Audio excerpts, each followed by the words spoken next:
आज भी उस बच्चे के मन में कुछ प्रश्न हैं। देखते हैं आज क्या उसके मन में प्रश्न है। ठीक है, आता ही होगा, कहीं यहीं घूम रहा होगा। ये आ गया। बताइए आज आपके मन में क्या प्रश्न है? मेरा प्रश्न है कि कानून के हाथ लंबे क्यों होते हैं और कानून अंधा क्यों होता है? तो ये जो तुम्हारा प्रश्न है कि कानून अंधा क्यों होता है और कानून के हाथ लंबे होते हैं, ये तो हम लोग ज़्यादातर फिल्मों में सुनते आ रहे थे।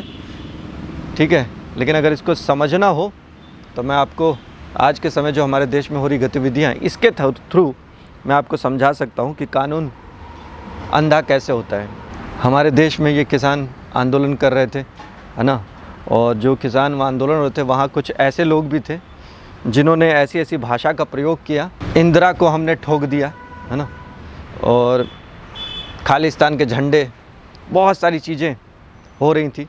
और हमारे पीछे जो मीडिया है और इंटेलिजेंसी है उनके थ्रू भी पता चल रहा था कि ये लोग किसान आंदोलन में कुछ ऐसे गलत लोग घुसे हुए हैं जो किसान का नाम लेकर के अपना एजेंडा सेट करने की कोशिश कर रहे हैं। 26 जनवरी की अगर घटना लें तो पूरे देश के में मीडिया और इंटेलिजेंसी पहले से आपको बता रही थी कुछ गलत होने वाला है। इसके बावजूद उनको परमिशन दी गई कि आप ट्रैक्टर रैली निकालो, है ना, और ट्रैक्टर रैली निकालने के नाम पर उन्होंने एक तरफ हमारा देश के जितना सेना है वो उनका सम्मान हो रहा था उस परेड में, 26 जनवरी के परेड में, और दूसरी तरफ ये हमारे देश के सिपाहियों पर तलवार चला रहे थे, डंडा मार रहे थे।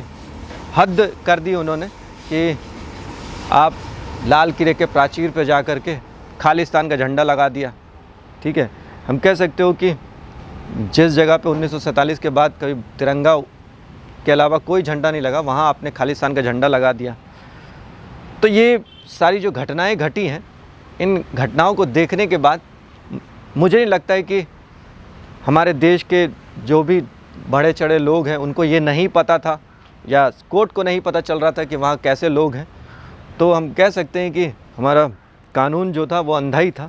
लेकिन अब प्रश्न यही उठता है कि कानून के हाथ लंबे होते हैं, इसको सिद्ध करने का समय है। ये जो 26 जनवरी को जो कुछ भी हुआ ये अब पूरे देश के एक एक नागरिक को पता है, मीडिया को पता है, उन लोगों की फ़ोटो है ना, उनका वीडियो है कि उन्होंने किस तरह से देश के सिपाहियों का अपमान किया, देश का अपमान किया, पूरे विश्व में देश की जो छवि है उसको ख़राब करने की कोशिश किया। इनके साथ अब कानून को अपने हाथ लंबे करके इनको कड़ी से कड़ी सज़ा देनी चाहिए। मैं तो इनको देशद्रोही कहना चाहूँगा कि देशद्रोही हैं जो देश को बदनाम करने की कोशिश की। ये नारे लगाते थे इंदिरा हमने ठोकी, तो इनको मैं ये याद दिलाना चाहता हूँ, इनको शायद पता है कि नहीं पता है, इंदिरा जी ने ही इनको इन खालिस्तानियों को उनके घर में घुस कर के ठोका था। ठीक है, और इनको ये नहीं पता है कि इनका बाप है मोदी जी। ठीक है, एक एक को नहीं छोड़ेगा। तो अब वो चीज़ सिद्ध होगा कि कानून के हाथ लंबे होते हैं। अब कानून के हाथ कितने लंबे होते हैं ये अब आपको दिखेगा आने वाले समय में कि किस तरह से आप देश की छवि को बिगाड़ना चाहते हो और किसान आंदोलन के नाम पर कुछ भी गलत सलत करते हो। पूरा देश का एक एक नागरिक मैं कह सकता हूँ कि इसमें आहत हुआ है, और जिसको अभी भी वहाँ किसान दिख रहा है उसकी मति भ्रष्ट है, मैं तो ये कहूँगा। ठीक है, तो ये आपका प्रश्न है कि कानून अंधा होता है और हाथ लंबे होते हैं। कानून अंधा होता है ये तो आपने देख लिया, और इनके हाथ जो लंबे होते हैं ये आपको अब दिखेगा आने वाले समय में। 1-2 दिन में आपको पता चलेगा कि कानून के हाथ कितने लंबे होते हैं और देश का अपमान करने वालों के साथ क्या क्या हो सकता है, कितना बुरा हो सकता है, ये आप सब कुछ देखोगे अपने आँखों से। ठीक है, बाकी आज ऐसे एक भारतीय होने के नाते कल से बहुत ज़्यादा गुस्सा आ रहा है मुझे कि इनको परमिशन ही क्यों दी गई।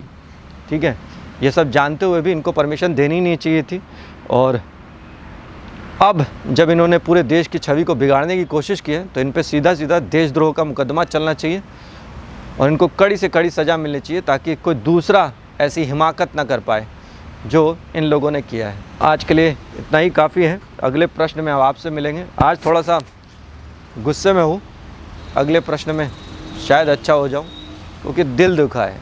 ठीक है। जय हिंद।